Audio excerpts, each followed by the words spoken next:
When the war reached the civilians, the war did not arrive with explosions at first. It arrived with silence. In the final months of World War II, as Japan's empire collapsed across the Pacific, millions of ordinary civilians found themselves trapped between defeat and survival, far from the front lines, in villages, towns, and coastal settlements. Japanese civilians waited, unsure of what was coming next, and terrified of who would arrive first. For years, government broadcasts had warned them the Americans were monsters. Radio speakers crackled in public squares, repeating the same message again and again. American soldiers were described as brutal, merciless, incapable of mercy. Mothers whispered these stories to their children. Teachers repeated them in classrooms. Officials printed leaflets urging civilians to resist, hide, or die before surrendering. So, when American forces finally landed, fear moved faster than the troops themselves. A nation running out of food. 1945. Hunger had become a daily companion. Japan's cities had burned under relentless bombing. Railways lay twisted. Ports were destroyed. Farms had been stripped of young men sent to fight. And fertilizer was nearly impossible to obtain. Rice once the heart of every meal had become a ration measured in handfuls. In many areas, civilians survived on thin millet porridge, sweet potato vines, or whatever roots they could dig from scorched soil. Children grew thin, elderly people collapsed in the streets. Entire families shared one bowl, passing it silently from hand to hand. In detention zones, areas controlled or enclosed as the military situation deteriorated, conditions worsened. Civilians were gathered together for protection. Officials claimed, in reality, these makeshift camps were overcrowded, undersupplied, and filled with uncertainty. No one knew how long the war would last. No one knew what surrender would mean. The camps before the American troops ever appeared. Fear already ruled the camps. Japanese military police enforced strict discipline. Civilians were ordered not to speak to outsiders, not to wave white cloths, not to approach foreign soldiers under any circumstances. Rumors spread daily. Some said American troops killed prisoners. Others said they tortured women and children. Some families prepared poison.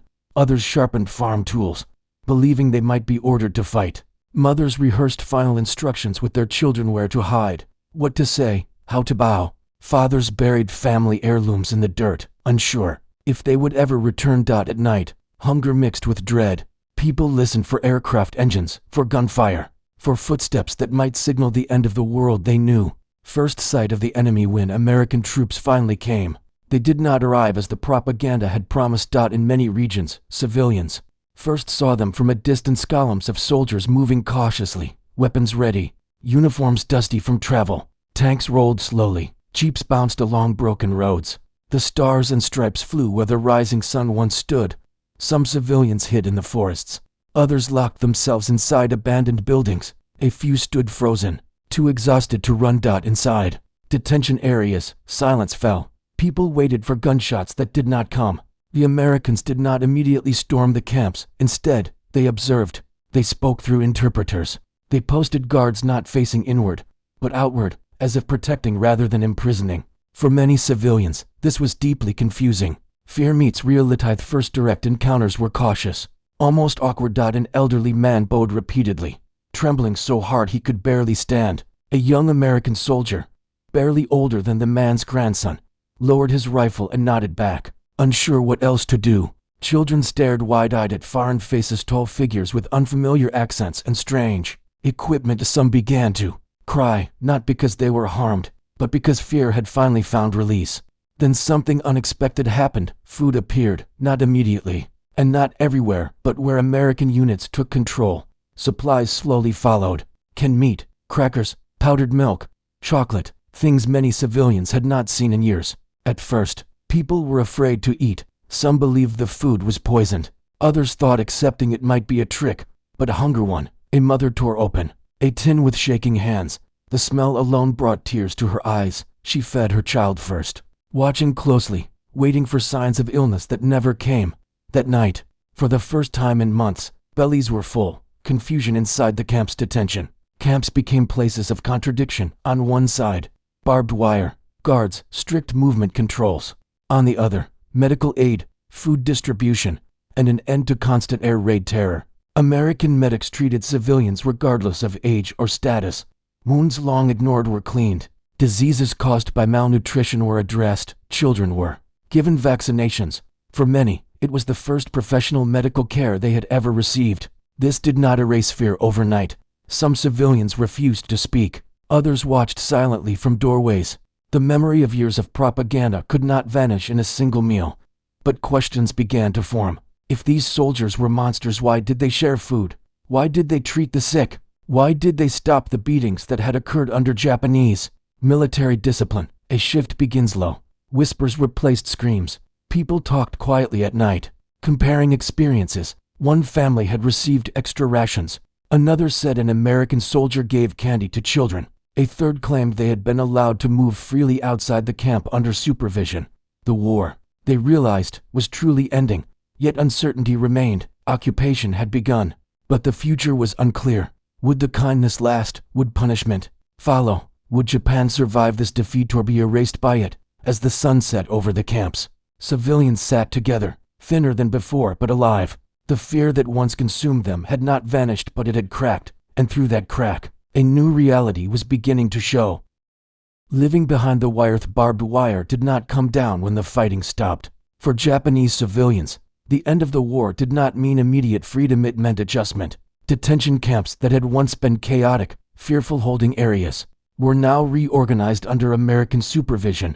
Guards remained, rules still applied, movement was restricted, but the atmosphere was no longer one of imminent death. It was one of uncertainty. A new order inside the camps. American military authorities moved quickly to impose structure. Camps were registered, civilians were counted, categorized, and documented. Families together, orphans noted, the elderly separated for medical care. To many Japanese civilians, this process felt invasive. Names were written down by foreigners, fingerprints were taken, photographs were snapped. Some feared these records would be used later for punishment or forced relocation. Yet unlike before, no one was beaten for asking questions. Interpreters, often Japanese Americans or bilingual locals, served as fragile bridges between occupiers and occupied.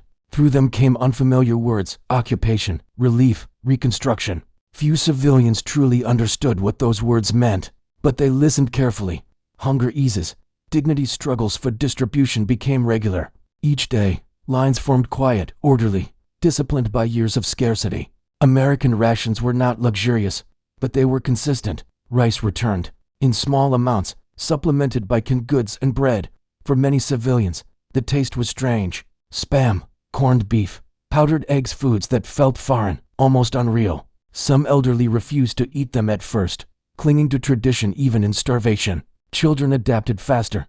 They learned which soldiers carried candy. They memorized the sounds of English laughter. Hunger made them brave in ways adults could not afford. Yet dignity suffered. To rely on former enemies for survival was humiliating for some. Older men who had been taught loyalty to the emperor struggled to bow their heads in ration lines. Women hid tears behind sleeves as they accepted food for their families. Survival required swallowing pride. Medical tents and silent revelations. Medical tents revealed truths many had tried to ignore. Doctors diagnosed severe malnutrition, tuberculosis, untreated wounds, and psychological trauma. Some civilians had lived with pain for years, believing suffering was simply part of duty. American medics worked methodically, often shocked by what they found. Children weighed half what they should have. Elderly patients collapsed from exhaustion. Alone, mothers fainted after insisting their children eat first. No lectures followed. No moral judgments, just treatment. This quiet compassion confused many civilians more than cruelty ever had. They had been told the enemy would destroy them. Instead, the enemy bandaged their wounds. Rumors, resistance, and reality. Everyone accepted the new reality. Some civilians whispered that the kindness was temporary, that once Japan fully surrendered, punishment would follow. Others believed cooperation would lead to forced labor or deportation. A few openly resisted. They refused food. They refused medical care. They refused to speak. For them, surrender, even civilian surrender, felt like betrayal. American commanders responded cautiously. Force was avoided where possible. Time, they believed, would do what violence could not, and slowly, it did. Moments that changed everything. Change came not through policy but through moments. A soldier kneeling to fix a child's broken sandal.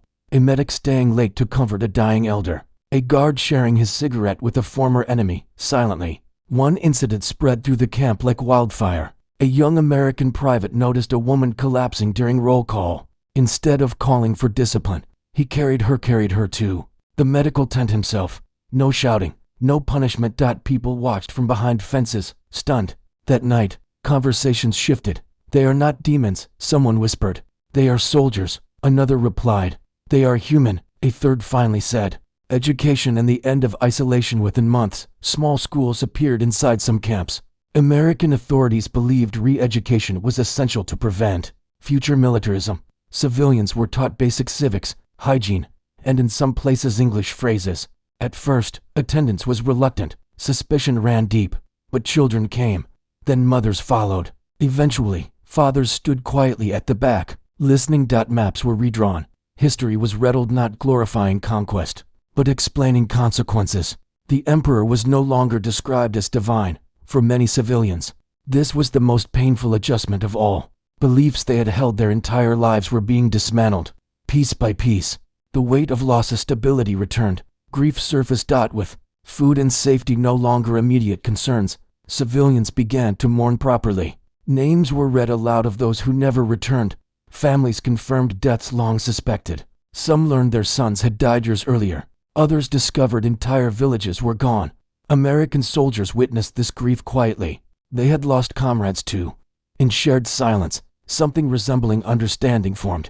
Not friendship, not forgiveness, but recognition. The question of freedom. As months passed, rumors spread again. This time of release.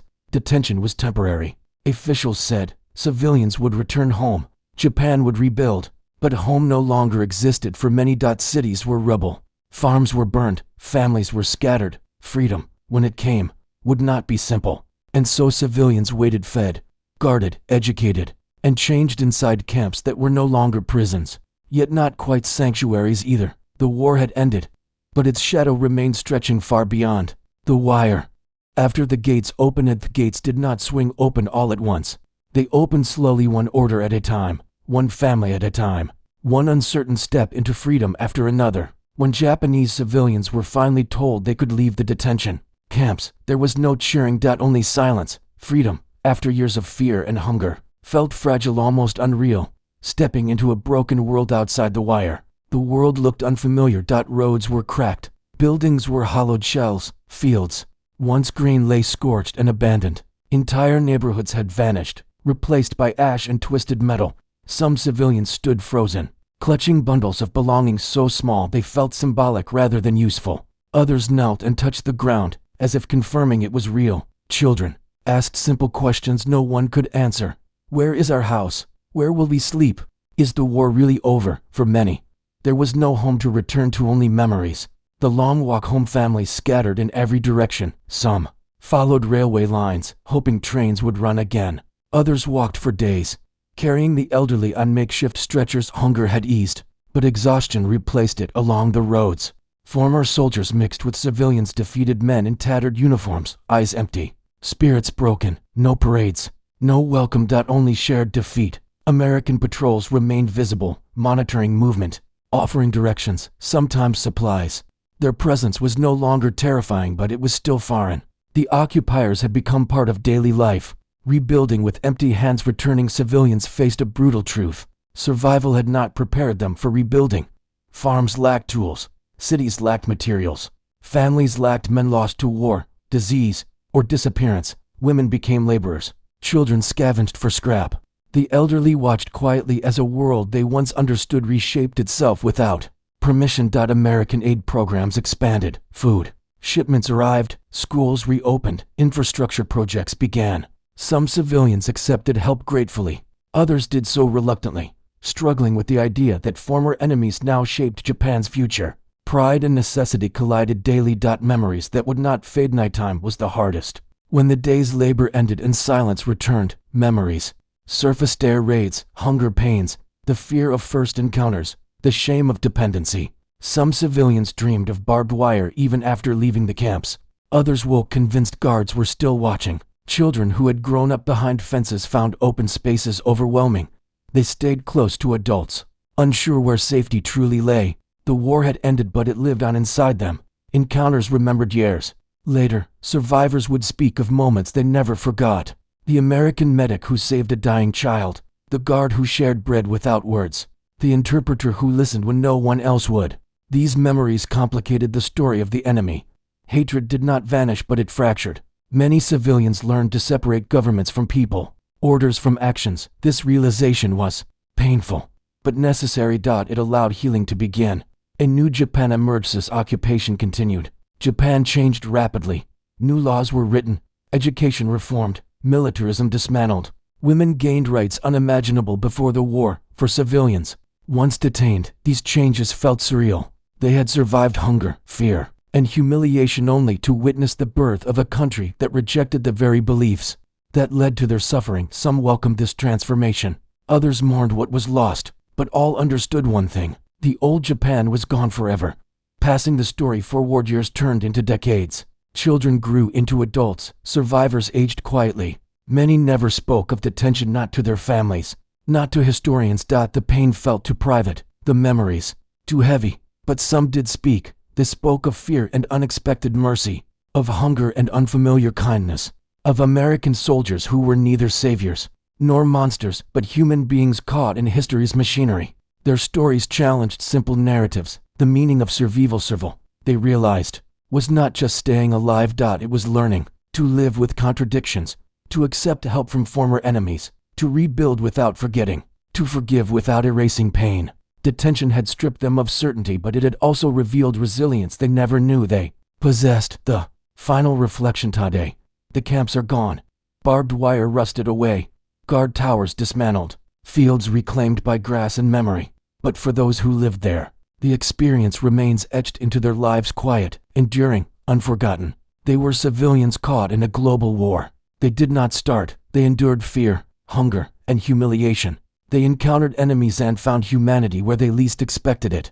Their story is not about victory or defeat. It is about survival. And the fragile, complicated peace that followed.